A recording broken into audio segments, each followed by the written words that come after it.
জুলুম সূত্র একটা শব্দ, কিন্তু এটার বিষাক্ত এই জুলুমের পাওয়ার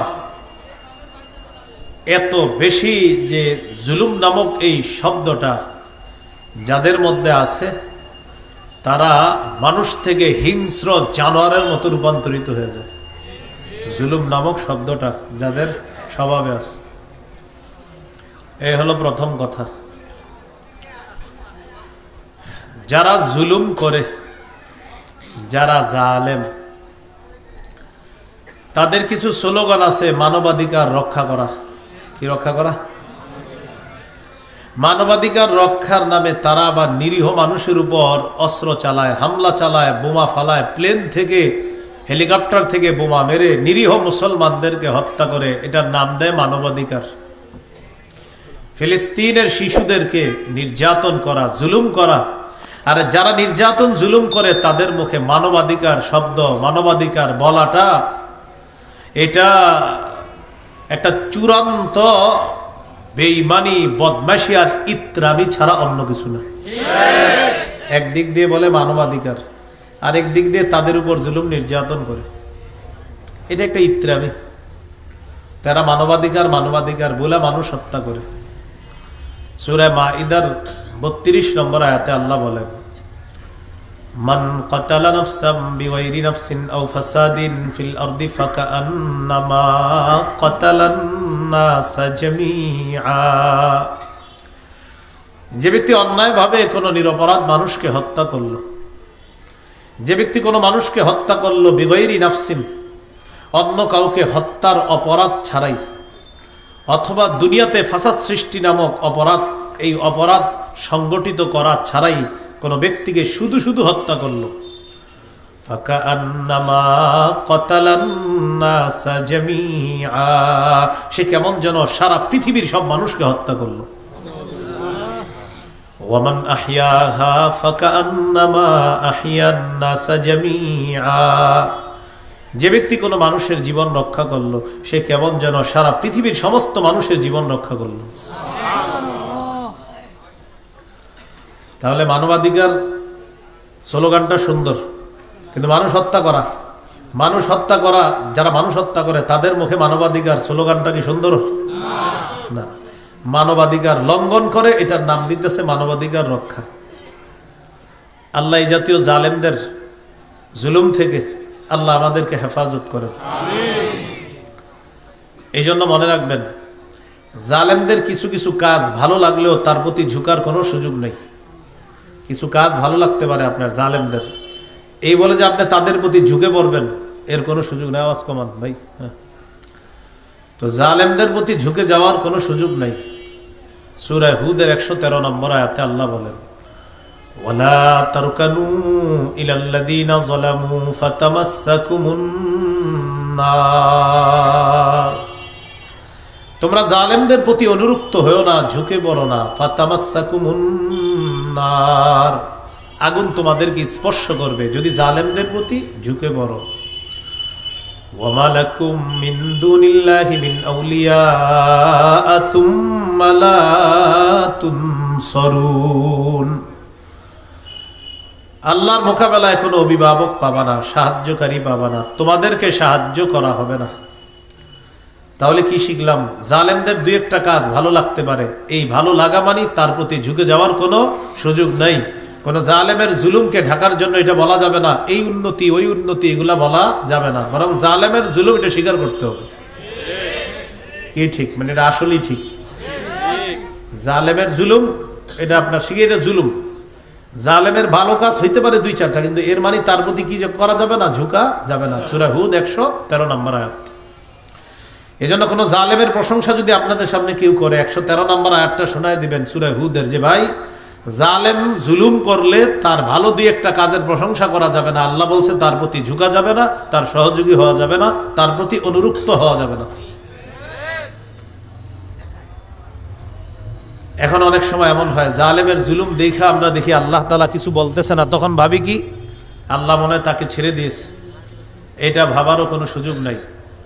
সহিহ বুখারীর বর্ণনা ৪৬৮৬ নম্বর হাদিসের বর্ণনা, قال رسول الله صلى الله عليه وسلم إن الله لا يملي للظالم حتى إذا أخذه لم يفلته রাসূলুল্লাহ সাল্লাল্লাহু আলাইহি সাল্লাম বলেন, আল্লাহ তাআলা জালেমকে ঢিল দেয়, সুযোগ দেয়। যখন আল্লাহ তাকে পাকড়াও করেন তখন আর আল্লাহ তাকে ছাড় দেন না। নবীজি এই সপক্ষে কোরআনে একটা আয়াত তেলাওয়াত করলেন, ওয়াকাযালিকা আখযু রাব্বিকা ইযা আখাযাল কুরা ওয়া হিয়া যালিমা।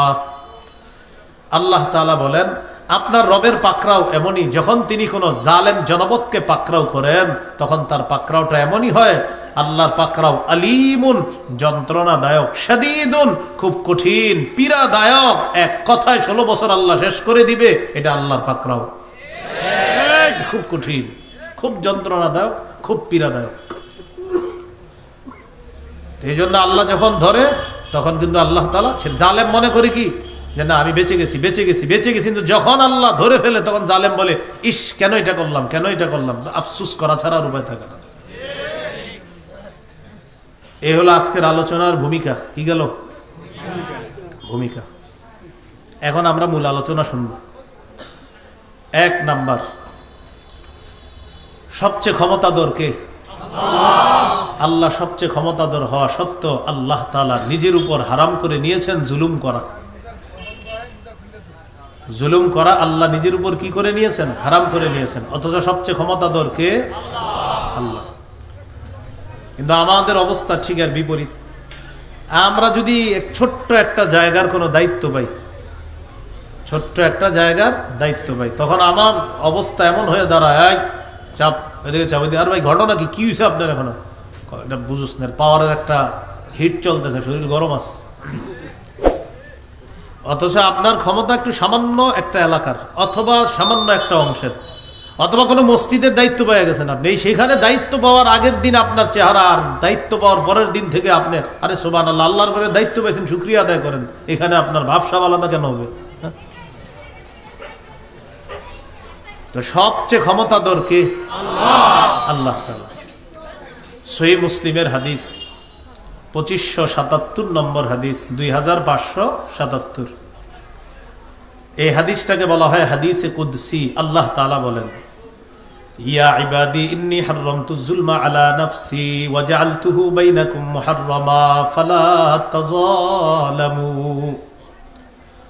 আল্লাহ তাআলা বলেন, হে আমার বান্দারা, আমি আল্লাহ নিজের উপর জুলুম করা হারাম করে নিয়েছি, সুতরাং তোমরা আপোষের মাঝে জুলুম করবা না। তোমাদের আপোষের মাঝে জুলুম করাও আমি আল্লাহ হারাম করে দিয়েছি। আল্লাহ তাআলা বলেন, আমি নিজের উপর জুলুম করা হারাম করে নিয়েছি, তোমাদের আপোষে একজন আরেকজনকে জুলুম করবা এটাও আমি আল্লাহ হারাম করে দিয়েছি। অতএব জুলুম করা যাবে না। ইয়া ইবাদি কুল্লুকুম দাল্লুন ইল্লা মান হাদাইতুহু ফাস্তাহদুনি আহদিকুম। হে বান্দারা, তোমরা সবাই পথভ্রষ্ট যদি আমি আল্লাহ হেদায়েত না দিই। সত্য কথা। অতএব আমার কাছে হেদায়েত চাও, আমি তোমাদেরকে হেদায়েত দিই। এই জন্য প্রতিদিন আমরা বলি ইহদিনাস সিরাতাল মুস্তাকিম। আল্লাহ আমাদেরকে সরল পথ দেখায় দেন।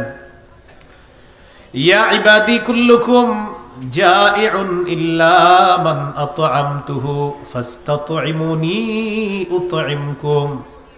হে আমার বান্দারা, তোমরা সবাই ক্ষুধার্ত, আমি আল্লাহ যদি না খাওয়াই। অতএব আমার কাছে তোমরা খাবার চাও, আমি তোমাদেরকে খাবার দিই। ইয়া ইবাদি কুল্লুকুম আর ইল্লা মান কাসাউতুহু ফাস্তাকসুনি আকসুকুম। হে বান্দারা, তোমরা সবাই উলঙ্গ, আমি যদি পোশাক না পরাই। অতএব আমার কাছে পোশাক চাও, আমি আল্লাহ তোমাদেরকে পোশাক পরায়া দেই। তাহলে বলেন তো, আমাদেরকে খাওয়ায় কে? পোশাক পরায় কে? হেদায়েত দেয় কে?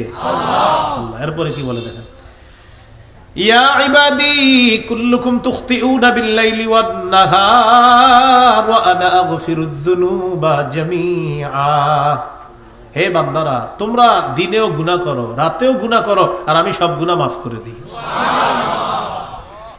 ফাস্তাগফিরুনি আগফির লাকুম।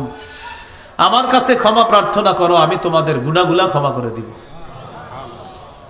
ইয়া ইবাদি লাউ আন্না আউওয়ালাকুম ওয়া আখিরাকুম ওয়া ইনসাকুম ওয়া জিন্নাকুম কানু আলা আতকা কলবি রাজুলিন ওয়াহিদিন মা যাদা ফি মুলকি শাইআ। আল্লাহ তাআলা বলেন, হে আমার বান্দারা, শুরু থেকে শেষ পর্যন্ত, আদম থেকে কিয়ামত পর্যন্ত যত জিন ইনসান এসেছে আসবে সবাই যদি এমন এক ব্যক্তির মতো হয়ে যায় যে মানুষটার অন্তরটা সবচাইতে ভালো, একজন মানুষের অন্তর সবচেয়ে ভালো, সাফ মুত্তাকি মানুষ, এই পৃথিবীর সবচেয়ে মুত্তাকি মানুষের মতো যদি সারা পৃথিবীর সবাই হয়ে যাও, তাহলে বলেন আর কারণ নাফরমানি থাকবে? এটা আবার বুঝেন, আদম নবী থেকে কিয়ামত পর্যন্ত জিন ইনসান সবাই ভালো হয়ে গেছে, সবাই এমন হয়ে গেছে যে সবার দিলে আল্লাহর ভয় ছাড়া আর কিছু নাই, আর কোনো নাফরমানি থাকবে?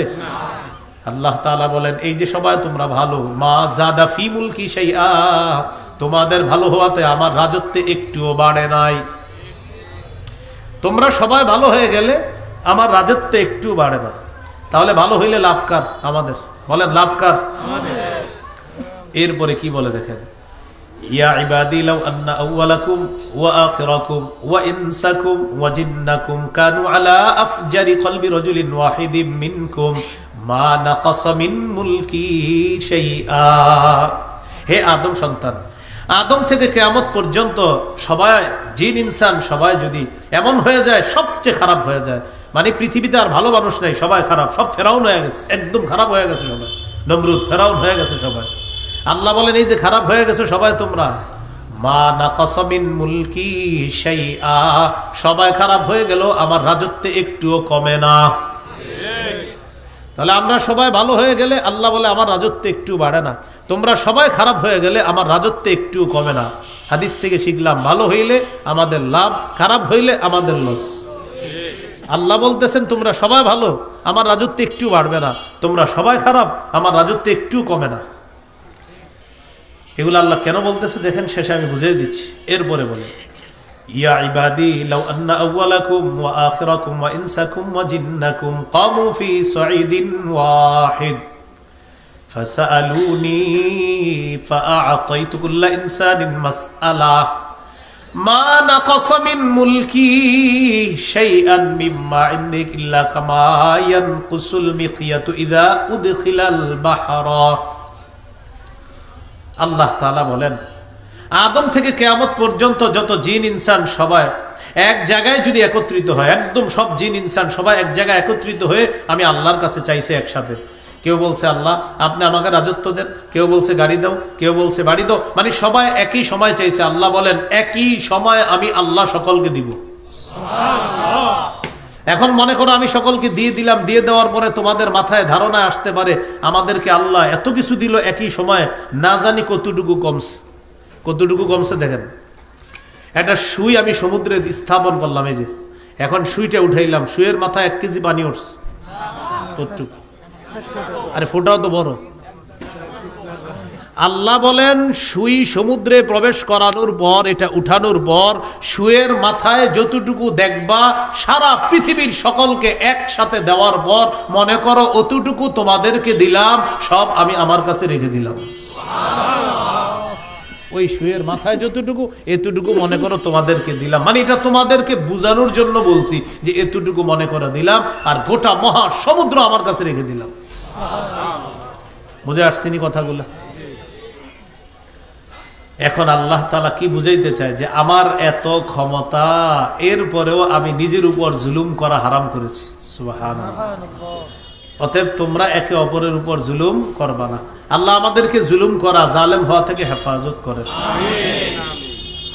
এগুলো প্রথম কথা, ওই যে মূল আলোচনার প্রথম কথা। 2, আল্লাহ তাআলা জুলুম করা নিষেধ করেছেন। বলেন জুলুম করা কি করেছেন?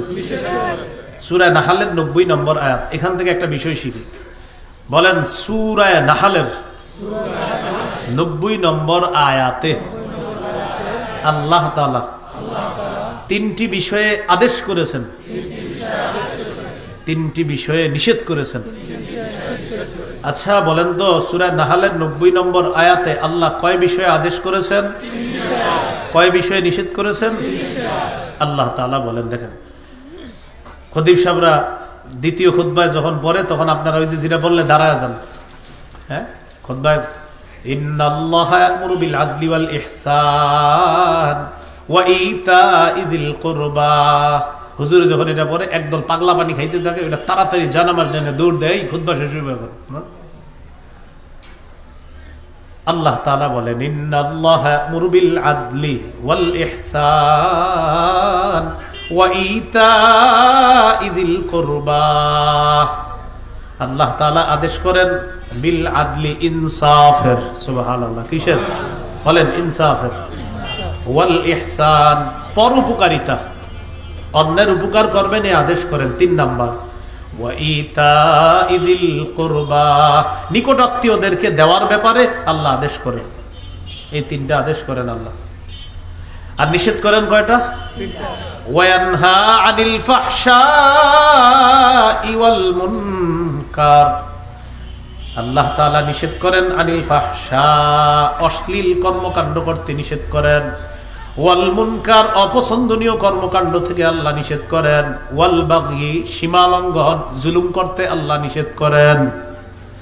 ইয়াইজুকুম, আল্লাহ তোমাদেরকে ওয়াজ করেন, লাআল্লাকুম তাযাক্কারুন, যাতে তোমরা উপদেশ গ্রহণ করতে পারো। সূরা নাহলের 90 নম্বর আয়াতে আল্লাহ মোট 6টা ওয়াজ করেছেন, 3টা আদেশ, 3টা নিষেধ। আল্লাহ 3টা হুকুম করেছেন, তোমরা ইনসাফ করবা। 2 নাম্বার, তোমরা পরের উপকার করবা। 3 নাম্বার, নিকট আত্মীয় যারা আছে তাদেরকে তোমরা দিবা। এই হলো আদেশ সূচক 3টা ওয়াজ। এবার নিষেধ সূচক আল্লাহ 3টা ওয়াজ করেছেন। অশ্লীল কাজ করবা না, অপছন্দনীয় কাজ করবা না, সীমা লঙ্ঘন করবা না। শেষে আল্লাহ বলেন আল্লাহ তোমাদেরকে ওয়াজ করেন যাতে উপদেশ গ্রহণ করতে পারো। তাহলে বলেন জুলুম করা নিষেধ করেছেন কে? আল্লাহ। এই হলো দ্বিতীয় কথা, মূল আলোচনার দ্বিতীয় কথা। 3 নম্বর কথা, সূরা ইউনুস 13 নম্বর আয়াত। কোন সূরা? কত নম্বর আয়াত?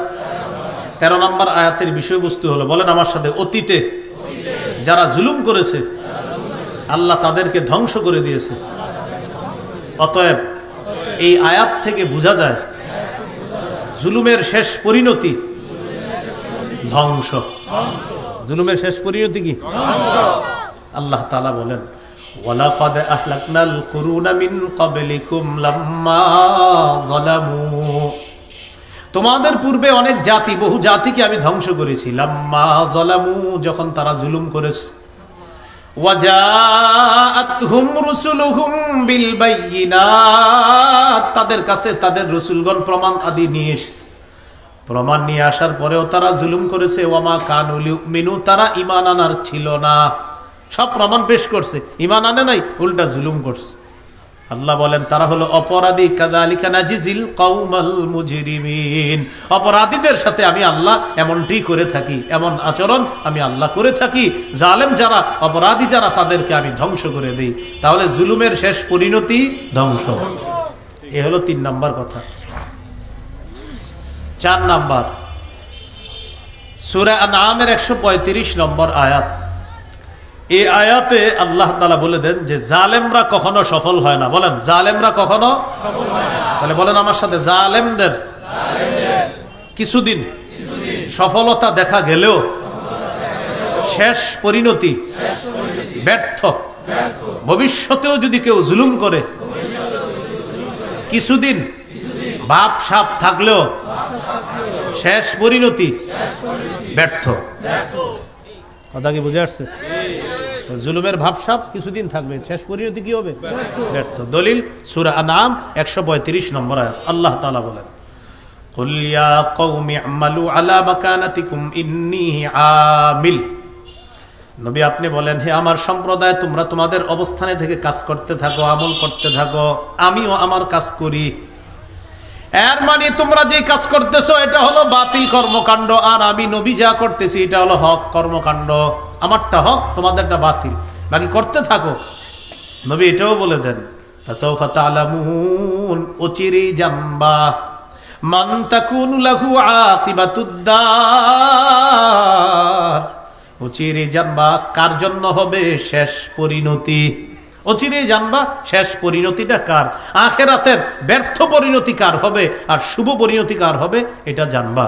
তাহলে যারা হকের পথে থাকবে তাদের পরিণতি এটা হবে শুভ পরিণতি, আর যারা জুলুমের পথে থাকবে তাদের পরিণতি হবে মন্দ পরিণতি। শেষে আল্লাহ বলেন ইন্নাহু লা ইউফলিহুজ জালিমুন, জালেমরা সফল হয় না। বলেন জালেমরা সফল হয় না।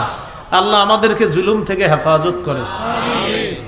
এগুলো 4 নম্বর আলোচনা। 5 বলেন জালেমরা অচিরেই জানবে তাদের প্রত্যাবর্তন স্থল কোথায়। কিছুদিন বলেন জুলুম করে নাও, শীঘ্রই জানবা কোথায় যাইবা। কি শীঘ্রই জানবা কোথায়? সূরাতুশ শুআরা 227 নম্বর আয়াত। আল্লাহ তাআলা বলেন ওয়াসায়ালামুল লাযিনা যালামু। আমরা ভাবতেছেন হুজুর এটা মনে আপনি নিজের থেকে কইতেছেন না, অবিকল অনুবাদটা এমন ওয়াসায়ালামুল লাযিনা যালামু, অচিরেই জালেমরা জানবে। আমিও কি বলছিলাম এটাই বলছি না, অচিরেই জালেমরা জানবে। আইয়ামুন কলাবিয়ান কলিবুন, কোন প্রত্যাবর্তন স্থলে তারা প্রত্যাবর্তন করবে অচিরেই জালেমরা জানবে। জালেমরা অচিরেই জানবে তাদের প্রত্যাবর্তন স্থল কোথায়, আর কোথায় তারা প্রত্যাবর্তন করে যাবে এটা জালেমরা অচিরেই জানবে। তাহলে জালেমদের প্রত্যাবর্তন স্থলটা কি ভালো না ভয়ঙ্কর? আল্লাহ হেফাজত করেন। এগুলো 5 নম্বর কথা। 6 বলেন মাজলুমের দোয়া ফিরিয়ে দেওয়া হয় না। কার দোয়া ফিরিয়ে দেওয়া হয় না? আবার বলেন মাজলুমের দোয়া একটু দেরিতে হলেও আল্লাহ তাআলা কবুল করেন। কি বললাম? একটু দেরিতে হলেও। তিরমিজির হাদিস 3598 নম্বর হাদিস, 3598। قال رسول الله صلى الله عليه وسلم সালাসাতুন লা তুরাদ্দু দাওয়াতুহুম, 3 ব্যক্তির দোয়া ফিরিয়ে দেওয়া হয় না। 1 নাম্বার আস-সাইমু হাত্তা ইফতিরা, রোজাদার যখন ইফতার সামনে নিয়ে দোয়া করে তার দোয়া ফেরত দেওয়া হয় না। সুবহানাল্লাহ। 2 নাম্বার ওয়াল ইমামুল আদিল, ন্যায়পরায়ণ শাসক, এই ন্যায়পরায়ণ শাসকের দোয়া ফেরত দেওয়া হয় না। কোন শাসক? বলেন ন্যায়পরায়ণ পুরুষ শাসক। আবার বলেন ন্যায়পরায়ণ পুরুষ শাসকের দোয়া ফিরিয়ে দেওয়া হয় না। আল্লাহ এমন একজন ন্যায়পরায়ণ পুরুষ শাসক দাও, যেই শাসক আমাদের জন্য দোয়া করবে আর তুমি দোয়া কবুল করবা। কয় ব্যক্তির দোয়া ফেরত দেওয়া হয় না? এর মধ্যে 2 নাম্বার ন্যায়পরায়ণ শাসক যখন দোয়া করে আল্লাহ তার দোয়া ফেরত দেয় না। এখন ন্যায়পরায়ণ শাসক লাগবে তো। 3 নাম্বার ওয়া দাওয়াতুল মাজলুম, মাজলুমের দোয়া ফেরত দেওয়া হয় না। মাজলুম যখন দোয়া করে ইয়ারফাউহুল্লাহু ফাওকাল গামাম, আল্লাহ তাআলা তার এই দোয়াটা মেঘমালার উপরে উঠায় নেয়। সুবহানাল্লাহ। ওয়া ইফতাহু লাহা আবওয়াবাস সামা, আসমানের সবগুলা দরজা আল্লাহ খুলে দেয়। এরপর আল্লাহ তাআলা বলেন ওয়া ইজ্জাতি লা আনসুরান্নাকা ওয়ালাউ বা'দা হিন, বলেন ও মাজলুম, আমি অবশ্যই তোমাকে সাহায্য করব, একটু বিলম্ব হলেও। আল্লাহ বলছেন আমি অবশ্যই তোমাকে সাহায্য করব, একটু বিলম্ব হলেও। ও মাজলুম, আমি অবশ্যই তোমাকে সাহায্য করব, একটু বিলম্ব হলেও। এজন্য আল্লাহর রাস্তায় জুলুম করেন না, জুলুম করবেন এটার পরিণতিটা একটু বিলম্বে হলেও পেয়ে যাবেন। জুলুম করেন না, জুলুম করেন না, অতীত থেকে শিক্ষা নেন। আল্লাহ হেফাজত করেন। কয় নাম্বার গেল? 6। 7 নাম্বার বলেন মাজলুমের বদদোয়া থেকে বেঁচে থাকা নবীজির নির্দেশনা। নবীজি হুকুম করছেন এই মাজলুমের বদদোয়া থেকে বাঁচো। সহিহ বুখারী 1486 নম্বর হাদিস। قال رسول الله صلى الله عليه وسلم اتق دعوة المظلوم فإنه ليس بينه وبين الله حجاب। নবীজি বলেন মাজলুমের বদদোয়া থেকে বাঁচো, কারণ মাজলুমের দোয়া আর আল্লাহর মাঝে কোনো পর্দা থাকে না। মাজলুমের বদদোয়া থেকে বাঁচো, মাজলুমের দোয়া আর আল্লাহর মাঝে কোনো পর্দা থাকে না। এগুলো মূল আলোচনার 7টা অংশ। তাহলে ভূমিকায় গেল 4টা আলোচনা, মূল আলোচনায় করলাম 7টা। এই হলো 2 অংশের আলোচনা। আজকের সর্বশেষ আলোচনা জুলুমের পরিণতি। বলেন কি জানবো এখন? পরিণতি।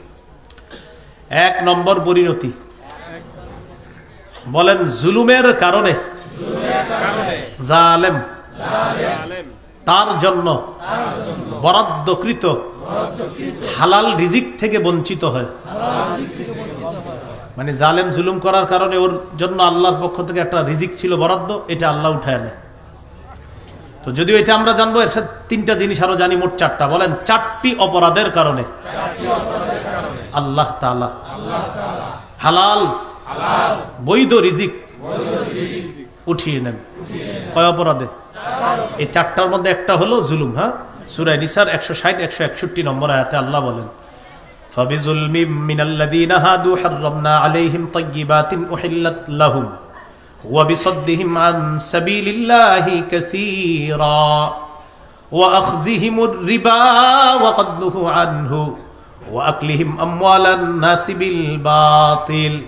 আল্লাহ বলেন, ইহুদিদের জুলুম করার কারণে, 2 নাম্বার মানুষকে আল্লাহর রাস্তায় বাধা দেওয়ার কারণে, 3 নাম্বার সুদের পয়সা অর্থ গ্রহণ করার কারণে, 4 নাম্বার মানুষের সম্পদ অন্যায়ভাবে আত্মসাৎ করার কারণে, 1 নাম্বার জুলুম করার কারণে, 2 নাম্বার মানুষকে আল্লাহর রাস্তায় বাধা দেওয়ার কারণে, 3 নাম্বার তারা সুদের অর্থ গ্রহণ করার কারণে, 4 নাম্বার মানুষের সম্পদ অন্যায়ভাবে আত্মসাৎ করার কারণে আল্লাহ বলেন, আমি তাদের জন্য বরাদ্দকৃত হালাল রিজিক আমি হারাম করে দিলাম। নাউজুবিল্লাহ। হাররামনা, আমি হারাম করে দিলাম, আলাইহিম তাদের উপর, তাইয়্যিবাতিন উহিল্লাত লাহুম, এমন বৈধ রিজিক যা তাদের জন্য হালাল ছিল, আমি এটা হারাম করে দিছি। কয় অপরাধে? এর 4 মধ্যে একটা কি? জুলুম। বলেন, একটা কি? তাহলে জুলুম যে করে, এই জালেমের একটা পরিণতি হলো ওর জন্য বরাদ্দকৃত হালাল রিজিক এটা আল্লাহ ছিনায় নেয়। ও মনে করবে আমি তো খুব ভালো আছি। আপনি ভালো আছেন তো হারাম খায়া, কিছুদিন পরে বুঝবেন। এগুলো 1 নাম্বার। 2 নাম্বার পরিণতি, বলেন জুলুম কিয়ামতের ময়দানে ঘোর অন্ধকার হয়ে উঠবে। সহিহ বুখারী 2447 নম্বর হাদিস, 2447 নম্বর হাদিস। قال رسول الله صلى الله عليه وسلم, রাসূলুল্লাহ সাল্লাল্লাহু আলাইহি সাল্লাম বলেন, আয-যুলমু যুলুমাতুন ইয়াউমাল কিয়ামাহ, জুলুম কিয়ামতের ময়দানে ঘোর অন্ধকার হয়ে দেখা দিবে, কঠিন অন্ধকারে রূপান্তরিত হবে জুলুম। আল্লাহ জুলুম থেকে আমাদেরকে হেফাজত করে। আমিন। 3 নাম্বার, যারা দুনিয়াতে জুলুম করে কিয়ামতের ময়দানে আল্লাহ তাদেরকে কঠিন শাস্তি দিবে। যারা দুনিয়াতে জুলুম করে এই জালেমদেরকে কিয়ামতের মাঠে আল্লাহ কঠিন শাস্তি দিবে। সহিহ মুসলিমের হাদিস 2613 নম্বর হাদিস। قال رسول الله صلى الله عليه وسلم, إن الله يعذب الذين يعذبون في الدنيا, নিশ্চয়ই আল্লাহ ইউআযিবু আযাব দিবেন, আল্লাযীনা ইউআযিবুনা ফিদ দুনিয়া, যারা দুনিয়াতে অন্যদেরকে অন্যায়ভাবে শাস্তি দেয়, কিয়ামতের ময়দানে আল্লাহ তাদেরকে শাস্তি দিবেন, কঠিন আযাব দিবেন। এ হলো 3 নাম্বার পরিণতি।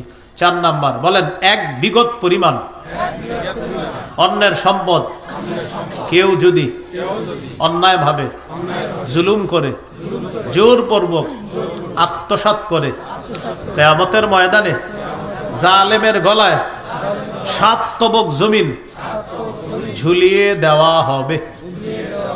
কয় তবক? 7 স্তরের জমিন। কেমন দেখা যাবে চিন্তা করেন। যদি মনে করতে পারেন হুজুর এটা কোনো কথা, আল্লাহ দিবে, এটা কথা নাকি?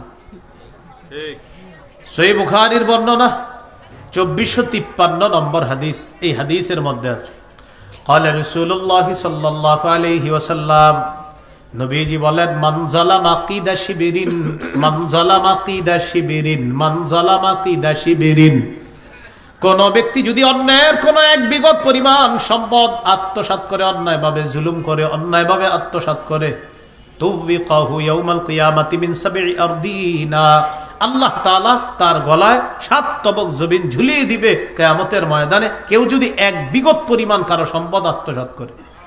হাজী সাহেব হজ করে আসছে কয়েক বছর, অনেকবার হজ করছে। বাংলাদেশে আসার পর হাজী সাহেবের জমিন হলো এটা, আর পাশের দা আরেকজনের জমিন। জমিনের 2 জমিনের মাঝখানে আইল ছিল এই মোটা, এখন এটা আস্তে আস্তে একটু কইছে। বড় নাকি আইল এত চিকুন হয়ে গেল কেন? এটা এত মোটা ছিল, এরকম হয়ে গেল কেন আইলটা? বুঝছেননি? এটা চিকুন হয়ে গেছে কি লেগে? ওই কোপাইতে কোপাইতে আরেকজনের জমিন নিজের খেতে বানায়া ফেলছে। নবীজি বলেন, 1 বিগত যদি হয়, খবর আছে, আল্লাহ আমাদেরকে হেফাজত করেন। তাহলে জুলুম করে কারো সম্পদ আত্মসাৎ করা যাবে না, কারো সম্পদ জুলুম করে আত্মসাৎ করা যাবে না। তাহলে এক বিগতের এই অবস্থা। আর যারা নাকি আপনার আরো বেশি পরিমাণে জুলুম করেন কি অবস্থা হবে? হ্যাঁ, হঠাৎ যদি আইসা বলেন অনেক সহ্য করছি আর না, এখন প্রতিদিন আমাদেরকে এই পরিমাণ দিতে হবে, হ্যাঁ, হঠাৎ যদি আইসা এরকম বলেন, আপনি খবর আছে কিন্তু। আবার বলছি, জুলুম যদি যারা করেন, এই জুলুমের পরিণতি, আমি সত্যি বলছি আল্লাহর কসম, মোহাব্বতের সাথে বলছি, জুলুমের পরিণতি খুব ভয়ঙ্কর। এটার জন্য জালেম, প্রতিটা জালেমের অপেক্ষা করতে হবে যে আমার জুলুমের পরিণতি হবে ভয়ঙ্কর। এটা জালেমের অপেক্ষা করতে হবে, প্রত্যেকটা জালেম। আল্লাহ হেফাজত করেন। 5 নাম্বার বলেন, জালেম কিয়ামতের ময়দানে সবচেয়ে নিঃস্ব হবে, আমল শূন্য হবে। কে? সহিহ মুসলিমের হাদিস 2581 নম্বর হাদিস। রাসূলুল্লাহ সাল্লাল্লাহু আলাইহি সাল্লাম একদিন বললেন, আতাদরুনা মাল মুফলিস, আচ্ছা তোমরা কি জানো নিঃস্বকে? সাহাবীরা বললেন, আল মুফলিসু ফিনা মান লা দিরহাম লাহু ওয়ালা মাতা। আমাদের মধ্যে নিঃস্ব ওই ব্যক্তি যার টাকা পয়সা নাই, যার অর্থ সম্পদ নাই, স্বর্ণ রূপা নাই, দিনার দিরহাম নাই, সে হলো নিঃস্ব। রাসূলুল্লাহ সাল্লাল্লাহু আলাইহি সাল্লাম বললেন, ইন্নাল মুফলিসা মিন উম্মতি ইয়াতি ইয়াউমাল কিয়ামাতি বিসসালাত ওয়া সিয়ামিন ওয়া যাকাত। আমার উম্মতের সবচেয়ে নিঃস্ব হবে ওই ব্যক্তি যে কিয়ামতের ময়দানে নামাজ, রোজা, যাকাত, বিশাল আমলের স্তূপ নিয়ে কিয়ামতের মাঠে উপস্থিত হবে। বিশাল আমলের পাহাড় নিয়ে উপস্থিত হবে, কিন্তু সে হবে কি? নিঃস্ব। কিভাবে? নবীজি বলেন, ইয়াতি ওয়াকাদ শাতামা হাযা, ওই ব্যক্তি আসবে এমন অবস্থায় যে সে দুনিয়ার মধ্যে অমুককে গালি দিছিল, নামাজ রোজা সব ঠিক ছিল, গালি দিছে আরেকজন। ওয়া কাযাফা হাযা, এই ব্যক্তি নামাজ রোজা হজ সব ঠিক ছিল, কিন্তু আরেকজনের উপরে আঘাত করছে। ওয়া সাফাকা দামা হাযা, সব ঠিক ছিল কিন্তু আরেকজনের রক্তপাত ঘটাইছে। মোবাইলে মসজিদে নামাজ পড়ে সুবহানাল্লাহ সুবহানাল্লাহ আলহামদুলিল্লাহ জিকির করে, হ্যাঁ কাজ শেষ হয়েছে, জি শেষ হয়েছে, আচ্ছা ঠিক আছে, আল্লাহু আকবার।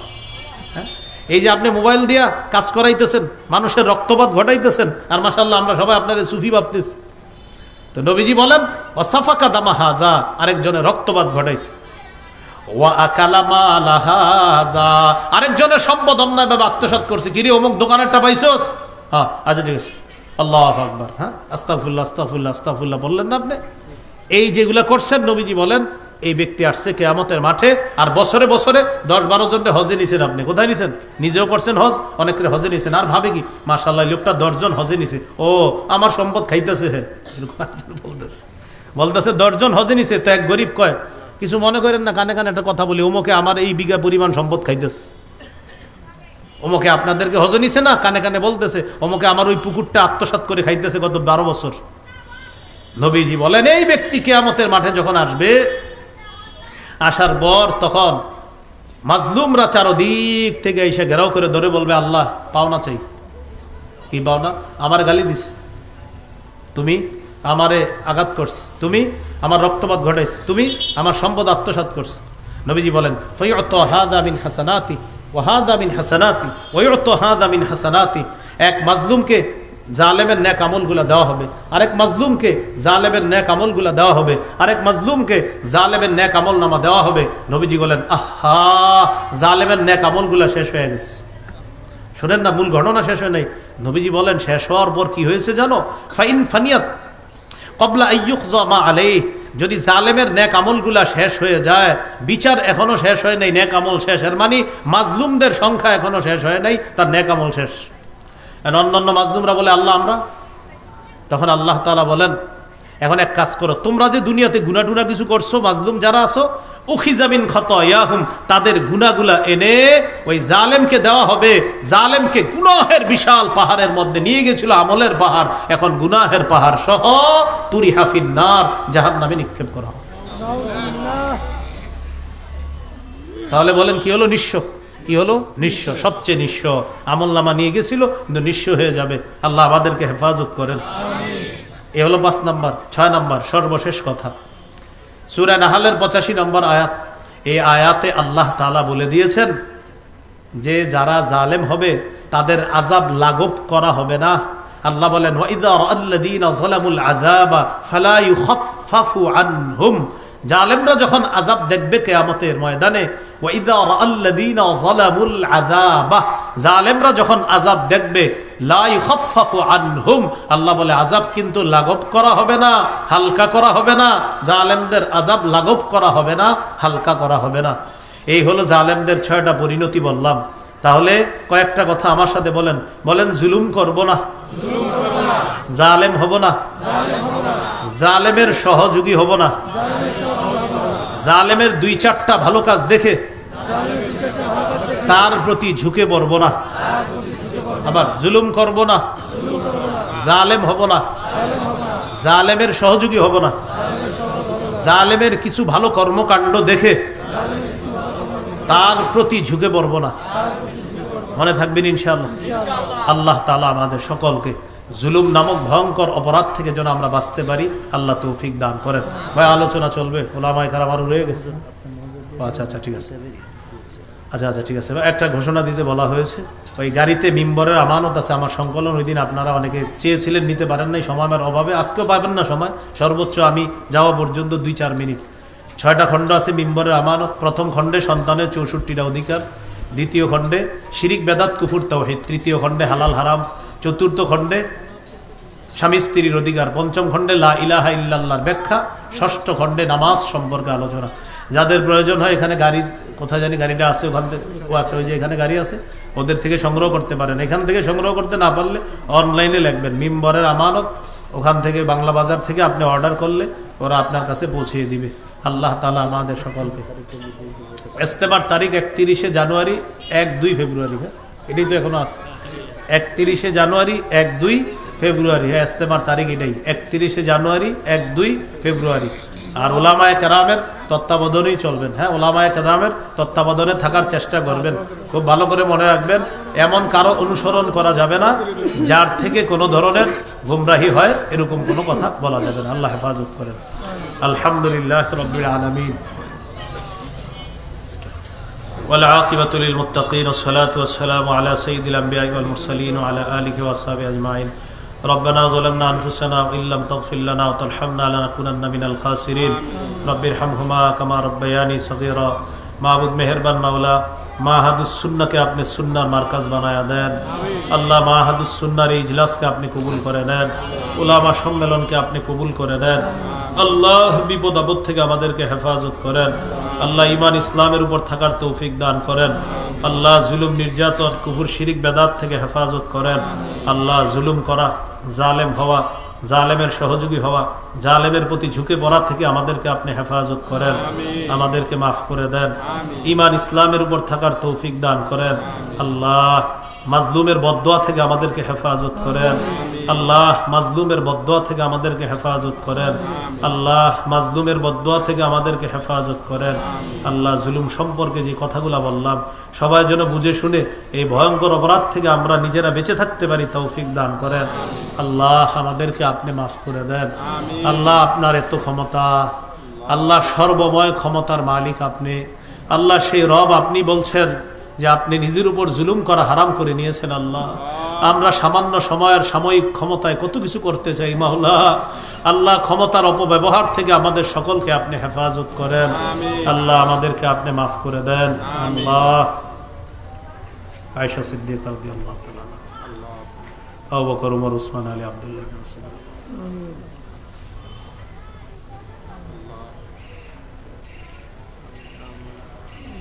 আল্লাহ সফর আপনি নিরাপদ করে দেন।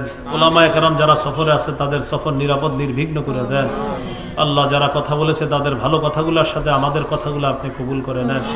বিশেষ করে আরবের একজন বড় আলেম দ্বীন, আল্লাহ অনেক দামি দামি কথা বলেছেন মাওলা। আল্লাহ আল্লাহ গুরুত্বপূর্ণ 2টা সবক তিনি দিয়ে গিয়েছেন। আল্লাহ কমপক্ষে 3বার জান্নাত চাওয়া, কমপক্ষে 3বার জাহান্নাম থেকে পানা চাওয়া। আল্লাহ আমরা আপনার কাছে জান্নাত চাই। আল্লাহ আমরা আপনার কাছে জান্নাত চাই। আল্লাহ আমরা আপনার কাছে জান্নাত চাই। আল্লাহুম্মা ইন্না নাসআলুকাল জান্নাহ, আল্লাহুম্মা ইন্না নাসআলুকাল জান্নাহ, আল্লাহুম্মা ইন্না নাসআলুকাল জান্নাহ। ونعوذ بك من النار ونعوذ بك من النار ونعوذ بك من النار اللهم اجرنا من النار اللهم اجرنا من النار اللهم اجرنا من النار আল্লাহ আপনার কাছে জান্নাত চাই আল্লাহ আপনার কাছে জাহান্নাম থেকে বাঁচা চাই আল্লাহ দুনিয়াতে থাকতেই যেন ভালো মানুষের মতো মানুষ হয়ে জান্নাতি হয়ে যেন দুনিয়া থেকে যেতে পারি তৌফিক দান করেন ঈমান নিয়ে যেন মুসলমান পরিচয়ে মৃত্যুবরণ করতে পারি তৌফিক দান করেন যাদের সামনে বসলাম যারা আমার সামনে বসছে সবার সাথে আবার জান্নাতে দেখা করায় দিয়েন আমিন আমিন ربنا تقبل منا إنك أنت السميع العليم وتب علينا إنك أنت التواب الرحيم صلى الله تعالى على خير خلقه محمد وعلى آله وأصحابه أجمعين سبحان ربك رب العزة عما يصفون وسلام على المرسلين الحمد لله رب العالمين